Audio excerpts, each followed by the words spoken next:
So I used to sell the domain names and web space and Okay. email IDs for the people who were actually coming to that internet cafe, right? What would be essentially three things or three don'ts which you would give as an advice to the budding entrepreneurs? I think obviously not taking risk is the biggest risk. You have to take it.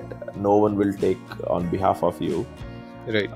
Just prepare yourself to, maybe if it needs you to swim for 12 months without much of money, with your limited lean savings, you should still do that, right? So and don't get into the long-term EMIs extremely soon in life.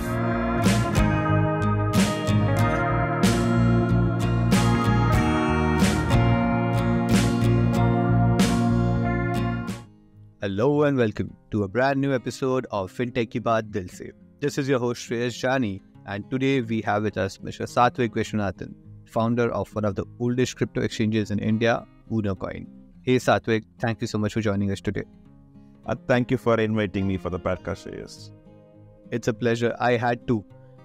Given the fact that I've been following cryptocurrencies and being experimenting in the investment piece since I think almost half a decade now. Obviously Unocoin was one of the platforms that I had invested through. So when basically someone reached out to me saying, hey, you should basically talk to Sathvik, who's the founder of Unocoin, it was essentially a no-brainer for me to have you here. I was definitely wanted to learn a bit more about crypto and the technology underlying and how do you see the system evolving, and was pretty excited to hear about your journey as well. So having said that, over to you. Let's start off with, first of all, your journey, right? What inspired you to get into entrepreneurship and everything. So over to you. Yeah. Sure. So I think my entrepreneurship journey kind of started while I was in engineering itself. So between the year 2000 and 2005, so that is when I actually, I used to go to a particular internet cafe, which was run by my cousin. And at that time, if you remember, people used to pay like 20 rupees, 30 rupees per hour and Yes. and access the internet. The So this was the one, yeah. So this like dial-up modem-based internet access, I would say. Yeah. So there used to be one system which you call it as a server, where that modem is connected, and then there used to be another 10, 12 other systems which were getting shared internet connection. Right. So because it was of my cousin, I used to sit at that server, and no one had access to that, right? So because that's where everything is getting shared from. And I never needed to pay.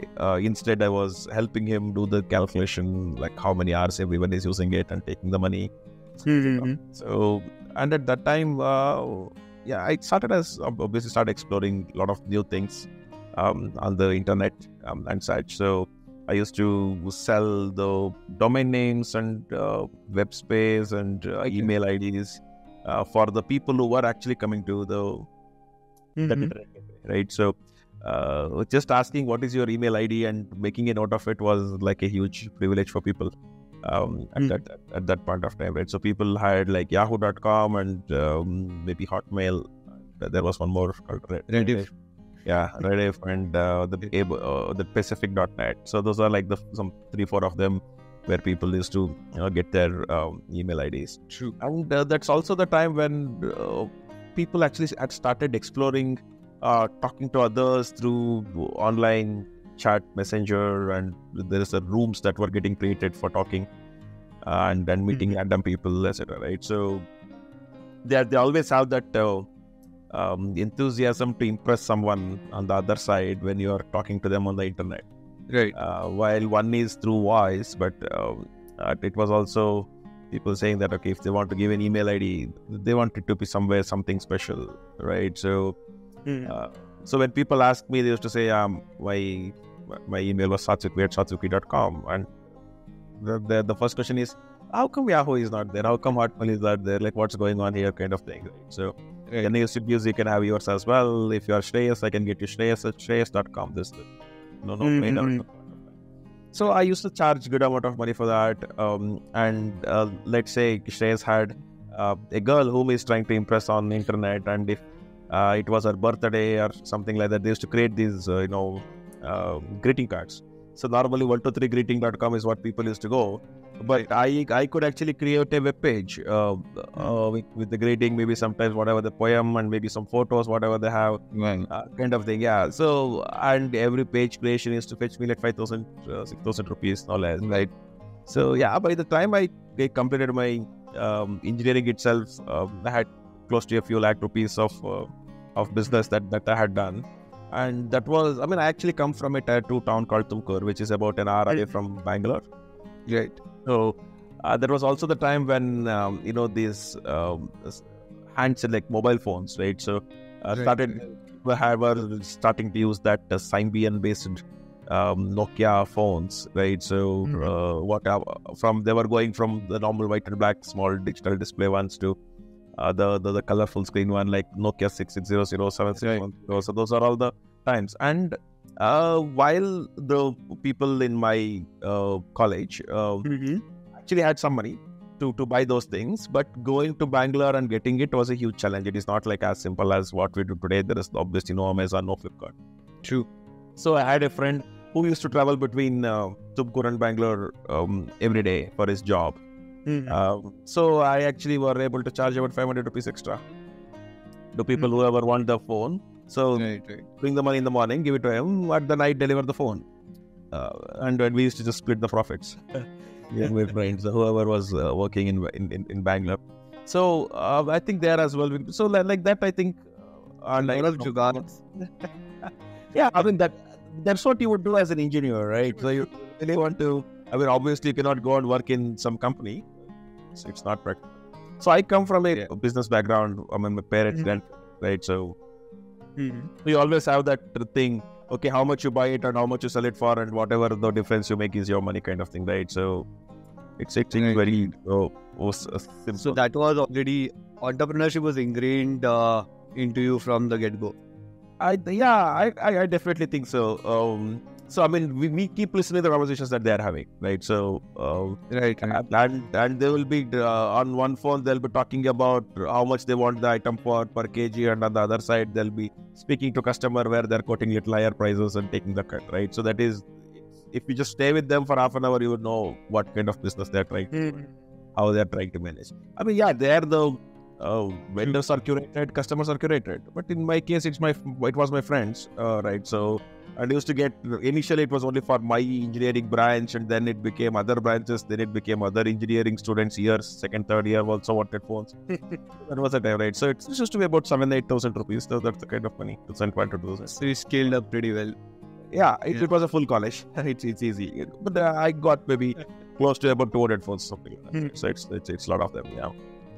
Awesome. So yeah, that I would say as the start of my my entrepreneurship journey. But just after that, I wanted to see how an MNC work, etc. as well, right? So because eventually I'm fascinated by computers, internet, etc. Right? So I got campus selected for a company called Cognizant. So I worked there for a year and a half, and then I went for my master graduation, post graduation. But at University of Melbourne. So I did that in information technology, and at that time I had actually had signed up on a platform called Second Life, right? So it is like a 3D environment. I remember that, but it still exists. But yeah, it maybe don't have the charm that it used to have at one point of time. But yeah, once you log in, you see yourself as an avatar. Every avatar you meet, it's a real human behind it. It's interaction on text and voice, and there is a lot of things you can do. You build it yourself. It is not like there is a purpose that you try to. It's not like how do you win the game. It's more like it's just a platform for showing your creativity and even earning money. So I started providing custom scripting services because I was an engineer myself, and when it's custom scripting services, it's like, if you remember, there used to be like Flash-based animations before people used to play games in, right? Yes. So and there used to be some scripts behind the game, and you type or maybe use the direction keys to do things, and it used to work. So similar, but Flash-based animation is more like scripting for a 2D, like two-dimensional objects. Second Life is more like scripting for a three-dimensional objects, right? Right. So you can actually, let's say if someone is building up a casino kind of game, I could make the game to work when they touch it, when they interact with it, etc. And if someone is building a house, I could build a automation system for them, right? So everything virtual again. So right. So one of the businesses I did at the end there was where we were selling some kind of imaginary animals, where people could pair the male and female together to get the offspring, and the offspring has the characteristics of the parents and grandparents, and that lineage will continue to grow. So I had to just create a genetics engine behind it. So right now, probably the generations that they have, interesting. Yeah, it could be about hundreds of generations. It has gone ahead. So you can actually have next generation every week, right? So 1 week is one generation, kind of thing.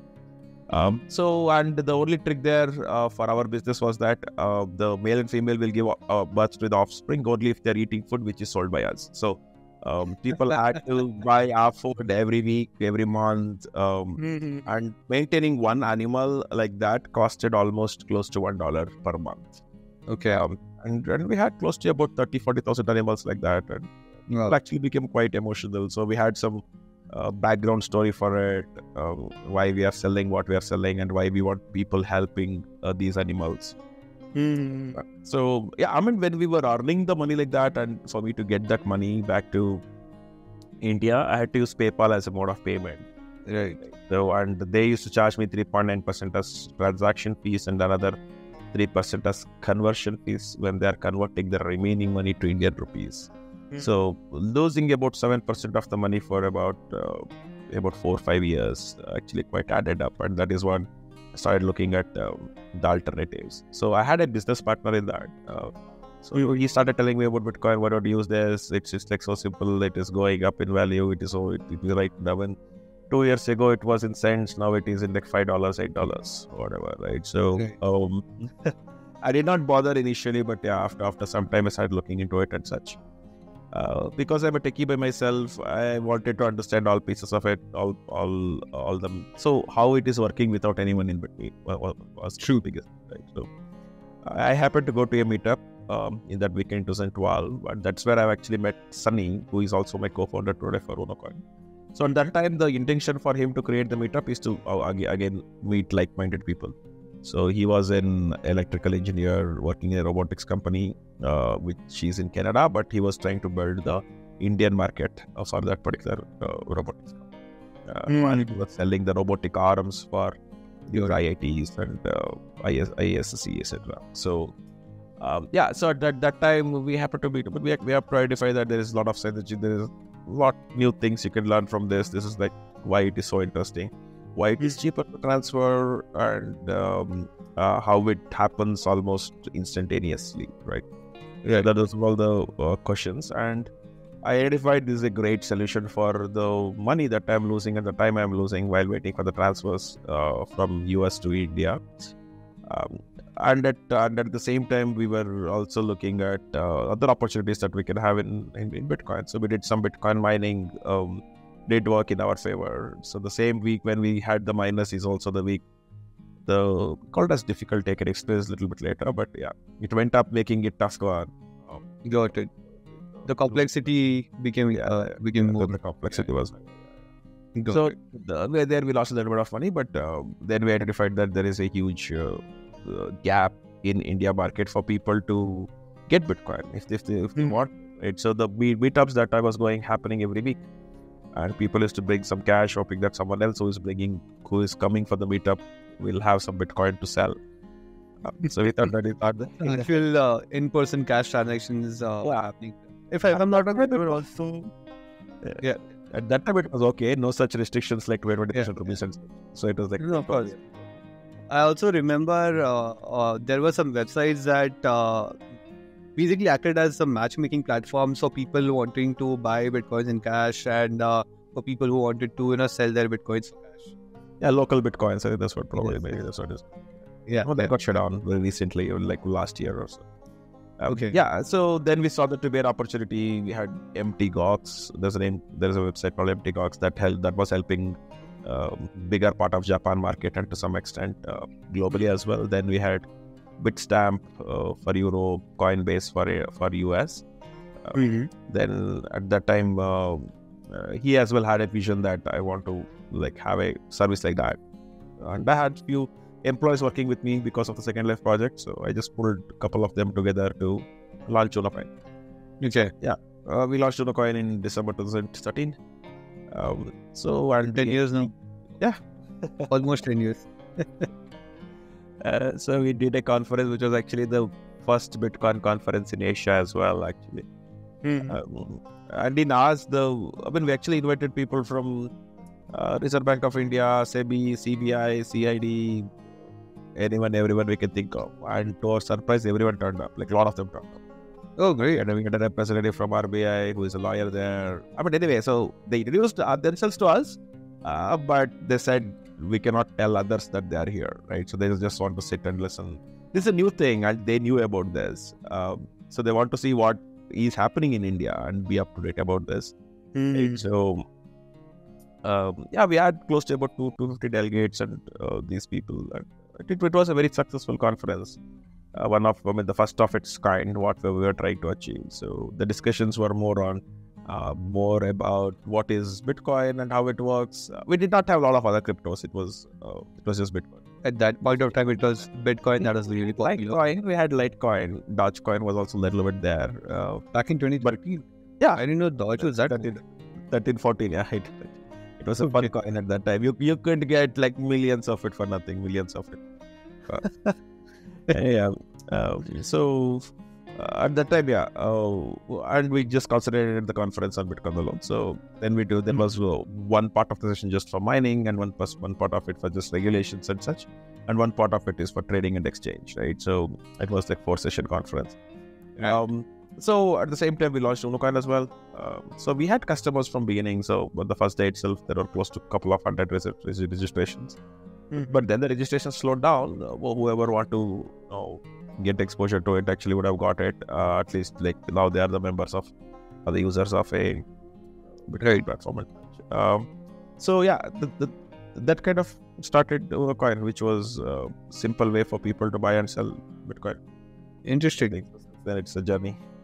Pretty interesting journey. I mean, I must say, from essentially the cyber cafe days to actually the Second Life. Actually, Second Life also kind of. I used to be, I wouldn't say that early, but somewhere around 2016, 2017 is when I started being on Second Life, right?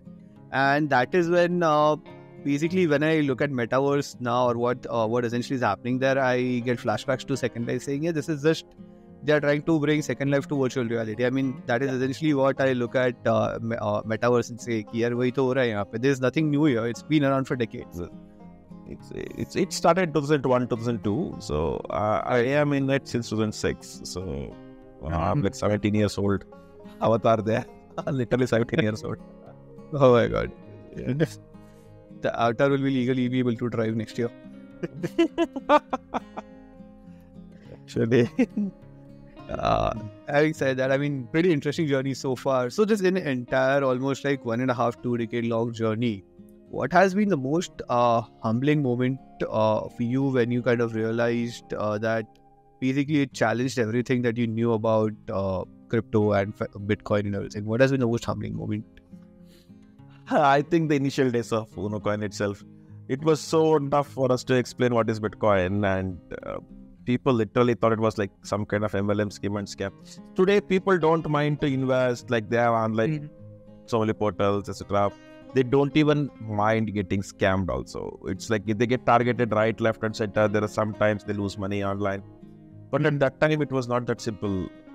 People actually had much more brains, I would say, when it comes to scams. They were actually skeptical about everything they see online. Okay, especially when it comes to money and online. Okay, those two are some completely different kind of thing, right? So when we're talking about Bitcoin, people don't. There is no precedence I can give. I neither can tell it's like security. It's neither like Demat account, nor I can tell it's foreign currency. There's no precedence. That was the biggest challenge, and there was no simple way of explaining that as well. So that was making it quite tough. And it actually took around 3 to 4 years for people to start understanding that there is something called Bitcoin, which is not like a scam. It is a speculative instrument, but it has its own value that is independent and determined by the market, right? So I would say that was the biggest challenge, and just going through the journey of people not able to understand what you're doing for 4 years, I would say was very challenging. So we are putting going to conferences, putting the stalls, talking to people. If they in 20 seconds they leave, I mean, you are not even coming close to what you wanted to say. You cannot explain in less than a few minutes, right? So you want to say something, okay, fine, and it's like people keep on going, and in the entire day we probably would have tried speaking to about 100 of them, maybe, and only like 5 or 8 of them would have heard whatever you wanted to say. Everyone will just go to the next stall to see like what else is there, kind of thing, right? Got it. And some people, if they already know about Bitcoin, their first question is, what are you doing here? Like, Bitcoin is global in nature. What are you?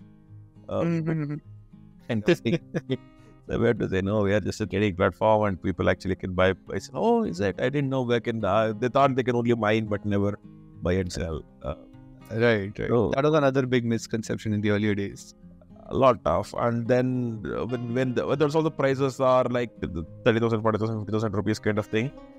And people never understood they can buy in pieces of whatever they want, right? So they thought, oh my God, this is like a huge scam. He's now want me to pay. I would forget about me trying to explain in some kind of conferences, etc. My own friends and relatives, cousins didn't pay, right? So like, this is some kind of crazy shit that this guy is trying to do just because he knows things online. Then he's trying to make money out of it.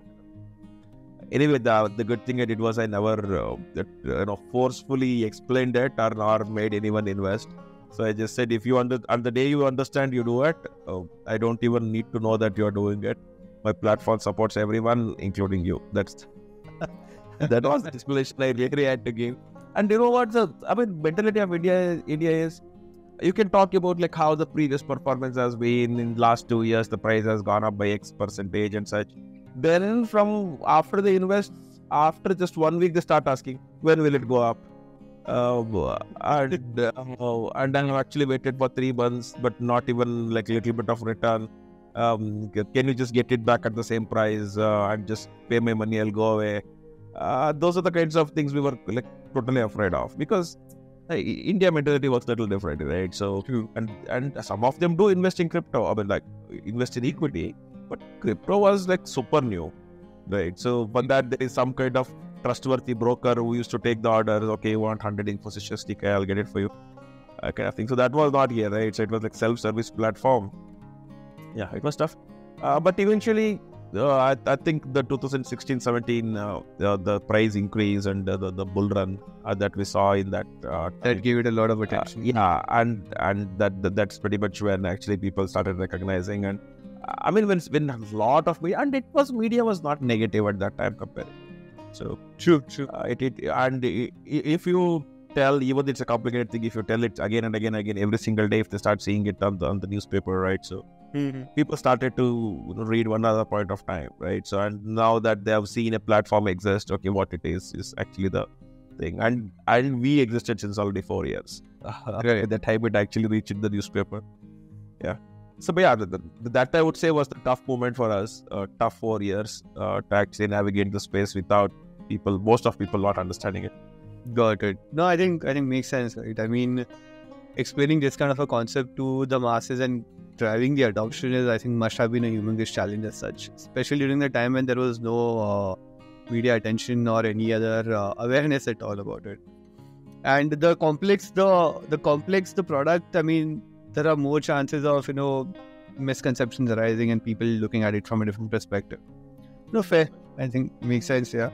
So, one thing, right? You have been a founder for almost 1.5 decades now, right?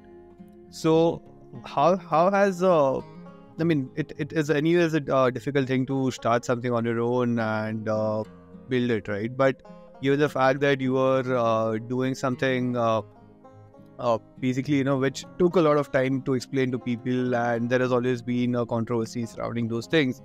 How is being a founder itself, I mean, the entrepreneurship journey, how did you handle those ups and downs? What was your mantra to kind of stay sane, right?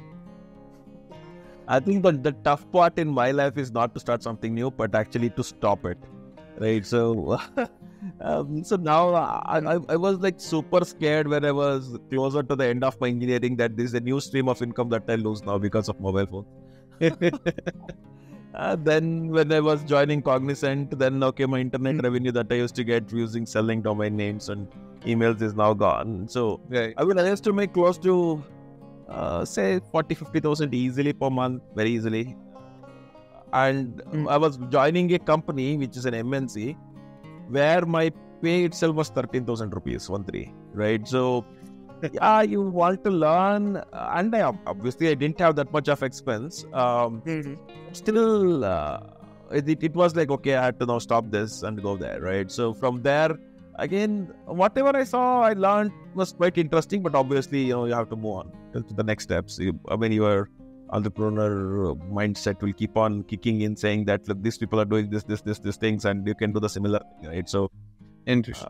And in my home, I always had that kind of comfort and backup that even if I lose something even if I create a business and if it had to shut down after some time, they were always there to support, right? So they actually do take risks. It's this mentality by itself, right? So there was no big challenge. So then again, when I had to stop my my second life projects and then go on this, and in every single time when I'm stopping, I am not stopping because it is dull, it cannot happen anymore, but the external circumstances are making me stop it, right? So when it is actually running good, giving me returns, etc. So Right. I think that is the tougher part of it. And being a founder, I think, yeah, it is like one tough decision one would take. But if they cannot now navigate this, it's actually a really, really, really thorny path, right? So actually, for me, when people look at me, they think that, okay, he's the CEO of the company. Like, what else will be there? All he need to do is maybe attend some 5, 6, 8 calls a day. He has team members handling everything for him, and it's a relaxed, set lifestyle. But that's definitely not the case, right? So you're literally answerable for every stakeholder you can think of. It could be from customers to your employees, to your shareholders, to your family, your friends. So it's kind of, I think, at any point of time, a person like me would be literally balancing, say, some 70 to 100 relationships at the personal, professional level, right? So making sure that every decision, how things, and you actually don't interact with just machines. You eventually are interacting with humans, right? So Right. and everyone has different kind of interests in what you are trying to do. So keeping all of that in mind and making it like well balanced is actually a very, very stressful job. So no matter where you are using your time, there is someone else who is deprived of your time, right? So and how do you compensate it? So how do you balance it out? So that's actually like the very challenging thing, I think. It's not easy, but if you get into it, I think depending upon the support you are able to get from others, which again is a function of how good you are doing and how transparent you are, and how accountable you are for everyone. When given the right support, I think it should just be fine. And a lot of businesses, you will not know how it is going till 2 years at least, 2 to 3 years. True. That could be a lot of time for a normal common man to just lose, right? So especially if they don't have enough resources to support without any kind of income, it could actually be complicated. In my case, in every single time, whatever I was doing, it was like super new at that time, right? So it could be like selling domains to say whatever things I was doing in Second Life. I mean, now it is Bitcoin, but now imagine how I could have explained people that I work in this virtual world called Second Life and I earn money in it, which bringing it to India. Like people who actually at that time used to see my screen where structured environment. They thought that I am always staring at some animated wallpaper. Like how so that it's just I mean, must have been a challenge explaining what exactly you're doing on Second Life. And what can you give as an example to say what I do, right? So if you say it's not a game, you cannot say it's a game, right? So and if you say game and I'm earning money, then the people think, okay, it's gambling. That's some kind of betting internationalist, right? And such, or something else, right? It's neither a game. And if you're saying that whatever these big MNCs do to other companies, I do something similar, but in a virtual world to other customers, it's like not a bit. I said, okay, fine, leave it. I mean, anyway, I'm just a tech guy and I'm earning through tech. It's like end up. So yeah, I think fair enough answer for anyone who needs to. So in that way, and then it comes to the Bitcoin and crypto as well. So whatever I did, it was like super disruptive at that point of time. And it had a lot of potential to earn money as well, Right. and develop the network. So maybe I got lucky. That could also be the thing where I was able to identify the right ones at right time to actually get into it and take the bet in doing something in it as business. Got it. No, makes sense, right? Having said that, right, being a founder for almost 15 years or so, I mean, you might have made a few mistakes, right? Which was one of the biggest mistakes that you have made? I think not being so aggressive probably is the biggest mistake when it comes to startups, right? So because the crypto industry, Bitcoin industry evolves so fast. True. That you sometimes become comfortable saying that, okay, I'm able to get this much of revenue, this is my expenses, I'm able to solve this much, this is my profit, and I'm able to raise investments, so that's like extra money that you can always keep aside, etc. But it's also that to get more market share and you can actually be like lot aggressive, right? So we actually took a conservative path. I won't say it's I would repent, but that is a very cautious decision of how we want to handle this as a business. But the tricky part is when other companies get more money and try to take your market share, and you are not really have done that or prepared for it.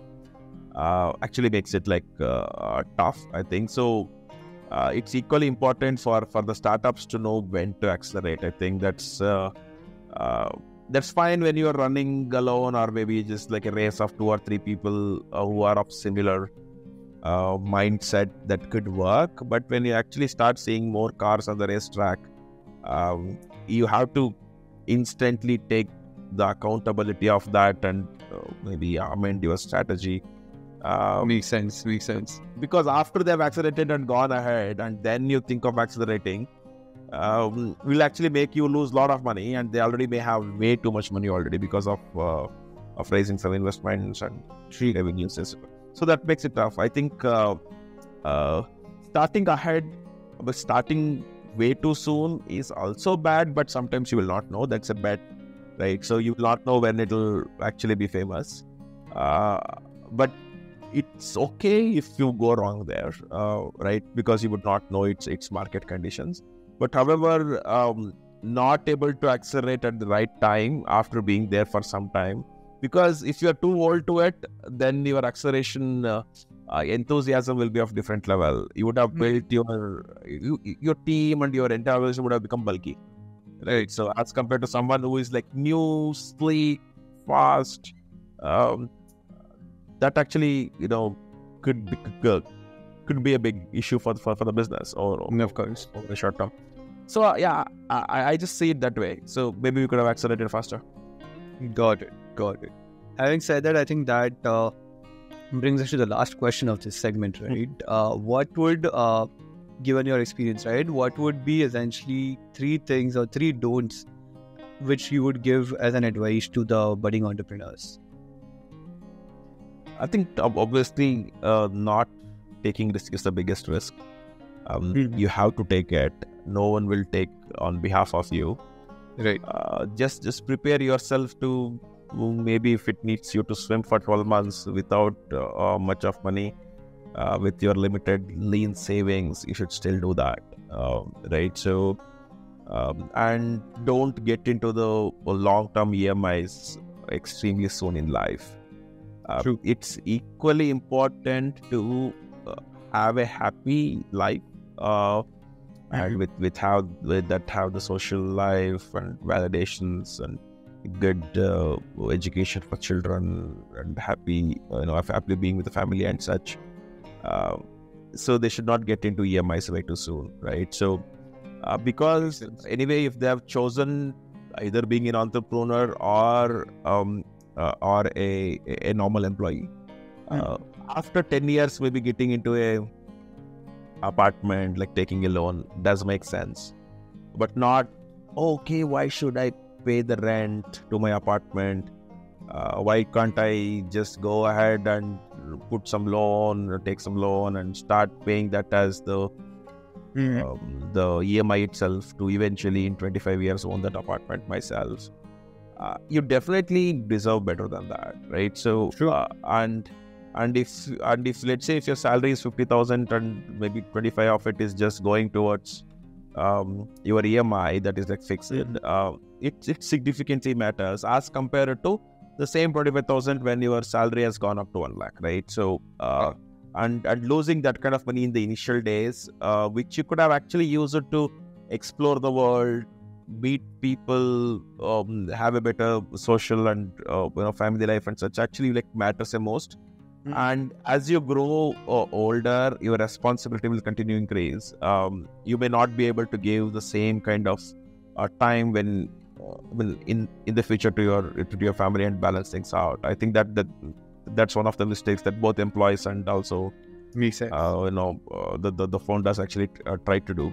That they should totally avoid. And when they are actually doing investments, they should not take any kind of loans just for doing the investments into equity, mutual funds, crypto, etc. Right? So they actually get lured very fast, saying that with the graphs and such. So there is no guarantee, and that could actually make them get locked for maybe sometimes 5 years, 10 years. You have no clue, and they should totally avoid taking hand loan to get into these kinds of things. So investment, which is a part of their salary or their business, is kind of definitely required, so that they can start sooner. But they are attempting to do something, they have to plan maybe for 12 months and where they have that runway of 12 months for their own, without too much compromising on the lifestyle, and then attempt it, right? So you always have the passion, and that fire in you will only continue to decrease over time. After being an employee for 10 years, do you have the same interest to start something new? Not really, right? So that right. So now makes sense. So in short, take more risks, don't take loans too early in your life, and definitely don't take loans to invest. Yeah, I think Perfect. taking that